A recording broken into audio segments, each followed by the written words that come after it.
Sorry to keep y'all waiting. It's a heck of a celebration in that locker room, as you guys can imagine.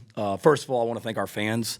That environment tonight may have been the greatest I've ever been a part of, starting with the Gamecock Walk, the 2001 Sandstorm, just the advantage that they gave us throughout the night. I told the players at the hotel, we haven't gotten off to good starts here at home, and I don't know if it's because we're caught up in 2001 and Sandstorm and Gamecock Walk, and then we don't get out there and execute like we should. So I told the team at the hotel literally right before we came over here that I understand the crowd's going to be a great advantage for us, but we're not going to win the game because of the crowd. And I may have screwed that up because of the noise they created, the false starts they caused.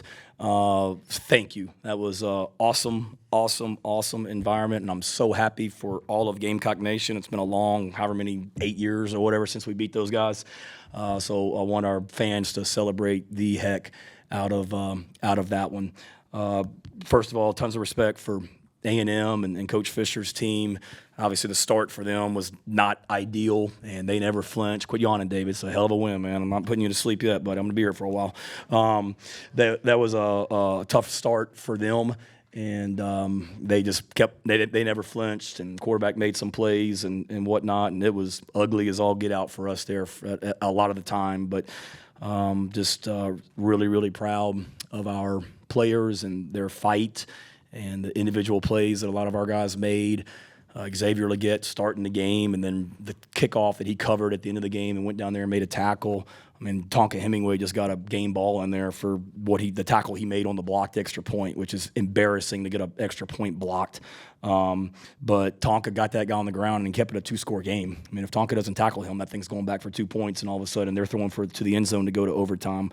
But just on and on and on with our players, and just so proud of their fight. They never flinch. And it's a really, really special group of kids in that locker room, and really happy for them. It was just a little over a month ago, I sat in here after the Georgia game and got asked, did I sense any quit in this football team? That looked like that team's quit.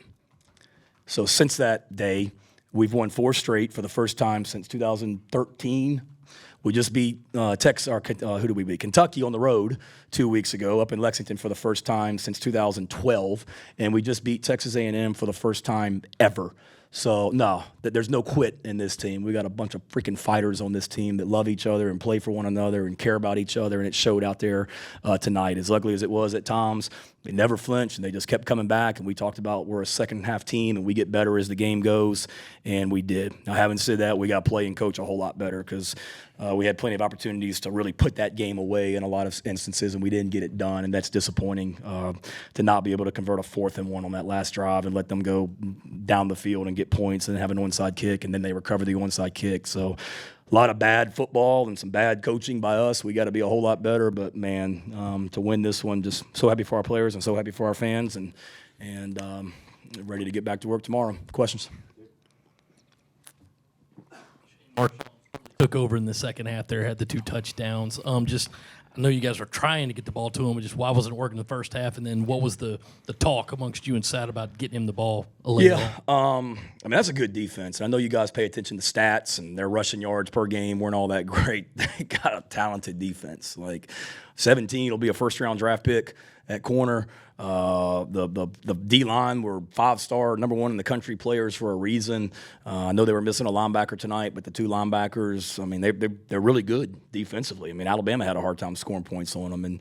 And there were some runs that weren't blocked well. There were some blocks we missed on the perimeter in the run game. There were some plays where maybe we handed it and should have thrown it out on the bubble, or maybe we threw the bubble and should have handed it off. So just a combination of things. And we didn't have a ton of plays in the first half either. But the thing that I told Sat was just about midway through the third quarter, just get the ball to our best players and let them go make plays. And you saw that with Stogg. You saw that with Marshawn. You saw that with Juice. You saw that with Van.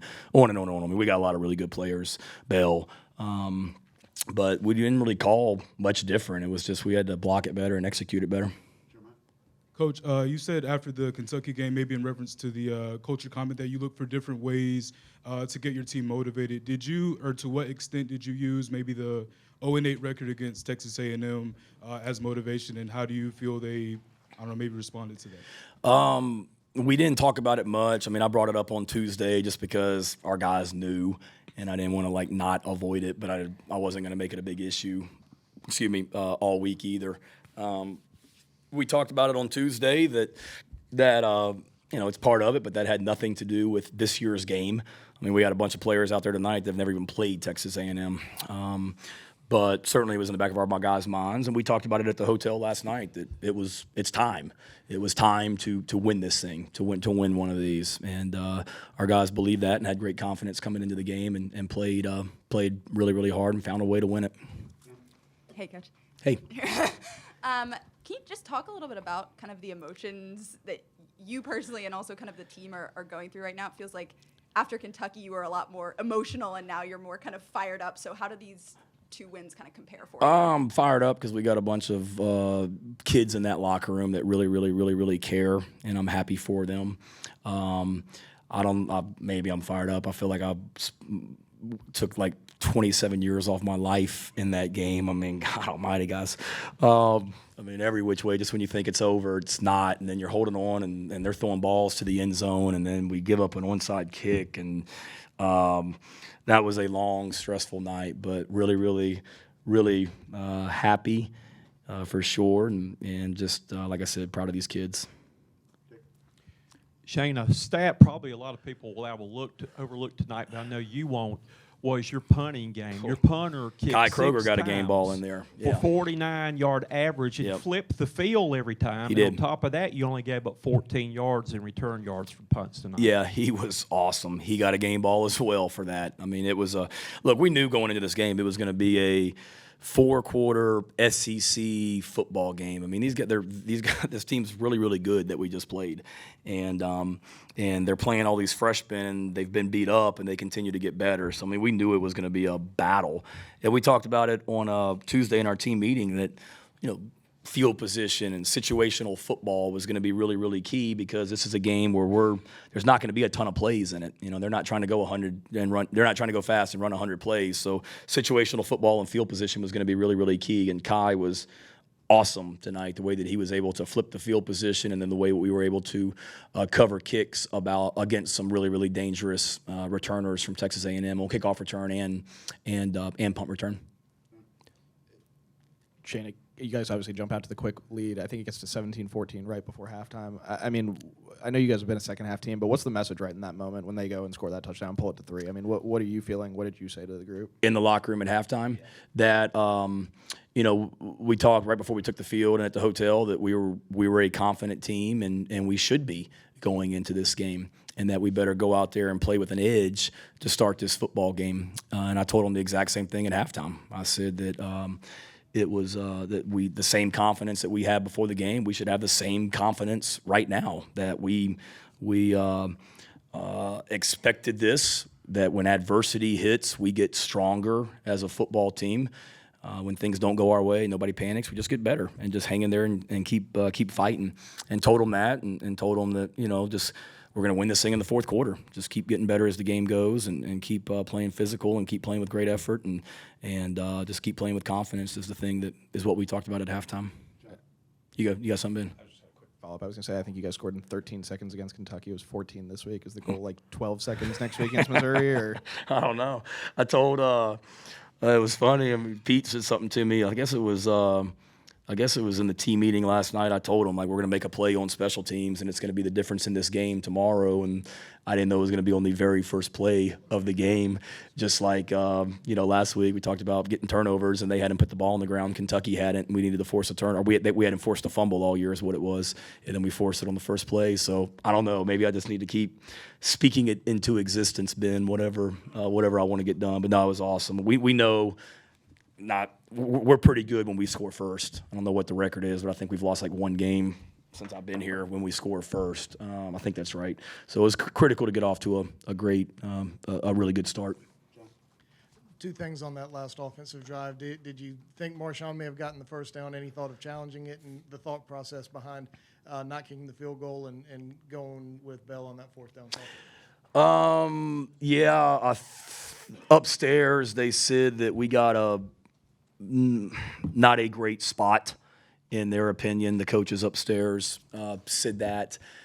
Hindsight being 2020, probably should have. But I mean, they're usually pretty good when something's close like that. They stop it and review it. So with where we were in that game, probably would have been good. And you're talking about not kicking a field goal to go up 6. Is that what it was?